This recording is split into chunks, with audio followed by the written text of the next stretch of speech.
handheld gaming market industry is extremely massive these days. If you didn't know, the Switch 2 released recently with a $500 price tag, and before that, we got a Steam Deck with about the same amount of price tag as well.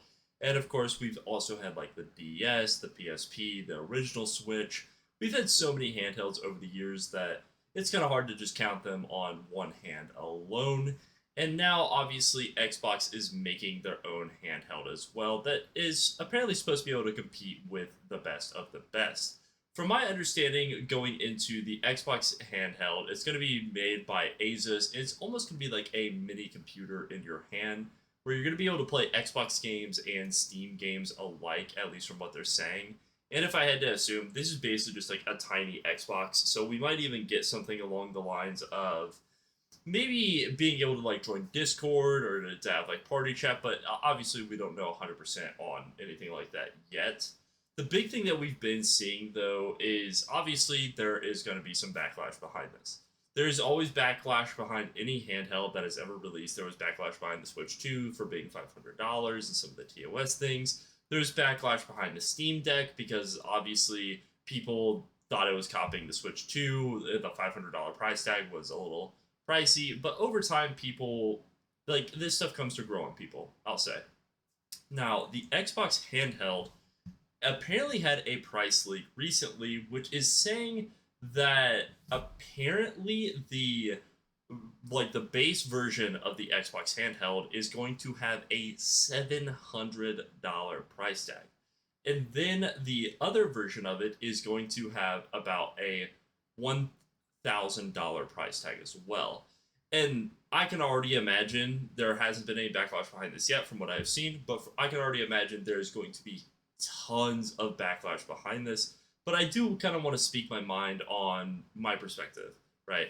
So if this basically works the exact same as a Steam Deck, we'll say, I think it's worth it.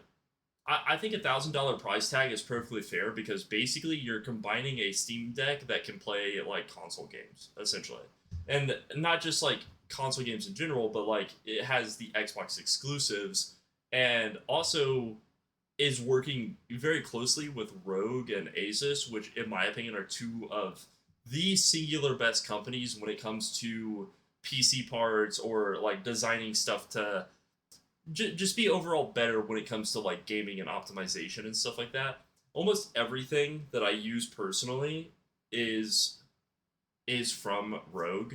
I don't know if you guys could hear that, but apparently my headset's about to die.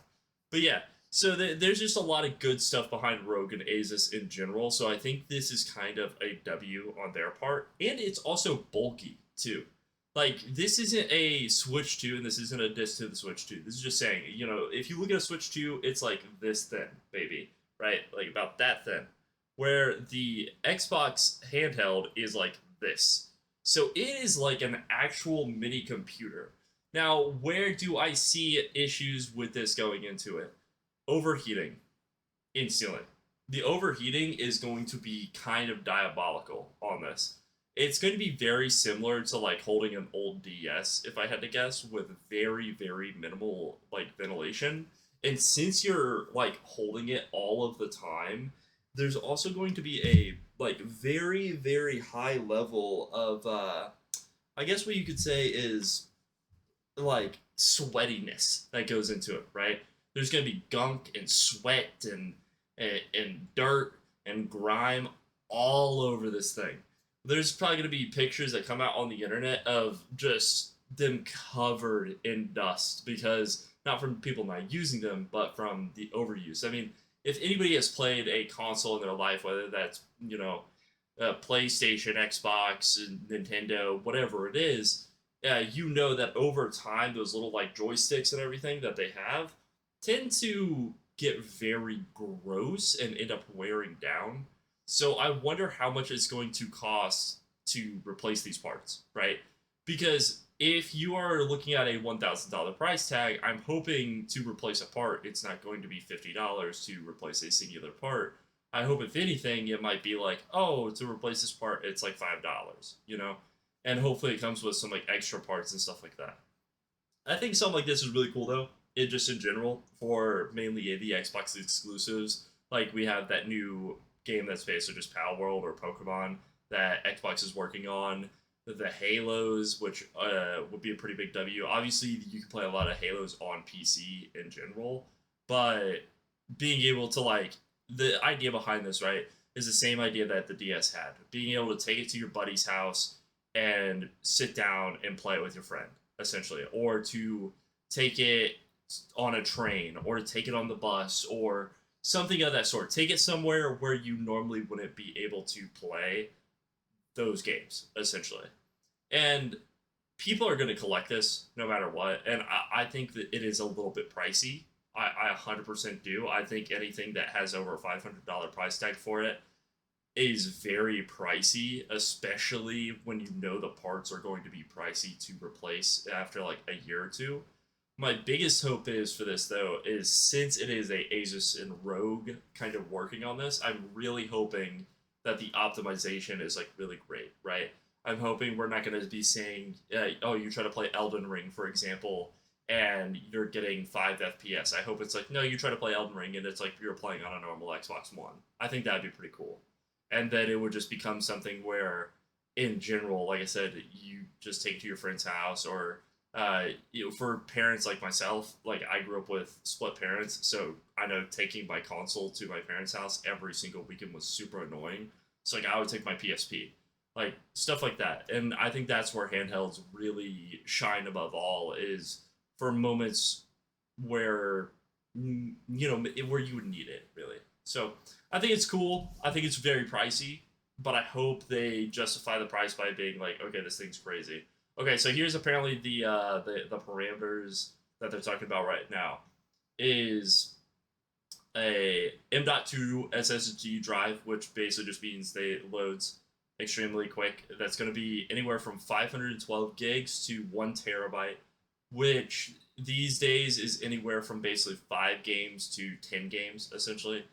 On top of that, both will have 1080p screen with a 80-watt battery, which is really good, and a 60-watt battery on the upgraded version.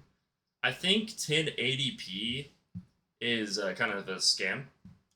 I don't know. I'm pretty sure the Switch 2, from my understanding, can run 4K, but maybe they're saying it can run 1080p well, and maybe there will be an option for like higher graphics or something like that. I think it'd be kind of weird to leave it at 1080p, especially from the lower end version to the upgraded version. You would think that it would go from like 1080p to at least 2K, like minimum, like 1440, I should say. Uh, so that is a little bit weird. Okay, comes with a 1080p screen with the ability to play up to 4K resolution. You can't play for up to 4K resolution then. If it comes with a 1080p screen, it can't ever be in 4K. You can put it on 4K, but you're just ruining the experience for yourself. Basically, that's like literally trying to get a like having one of those old box TVs, right, and playing like a 4K Blu-ray on it. It's like, yeah, technically the Blu-ray is in 4K, but your TV is still in 360p, so like it doesn't even matter. So that like that's a little silly on their part. I'll say that's really dumb, especially like they're probably gonna add something later on where you can like mod it and take out the screen and upgrade to a 4K screen, so then you can see 4K graphics. Because you can't see 4K graphics if the screen isn't 4K. It just doesn't make sense. I think it looks pretty cool. Here, I'll show it to you guys. So this is the article we're reading. Looks pretty cool. It basically just looks like a Nintendo Switch, but fatter. Like an Xbox controller, but with a screen in the center. So I think it's fine. I will say it would be cool if these were detachable, similar to the Nintendo. What would be really cool is if this actually made like one controller. So like imagine the best way I could say is like imagine this. Imagine if it was detachable. You detach the sides and you could connect them together to make like one Xbox controller that only connects to this screen, and then you could set the screen somewhere else. I think that'd be really cool.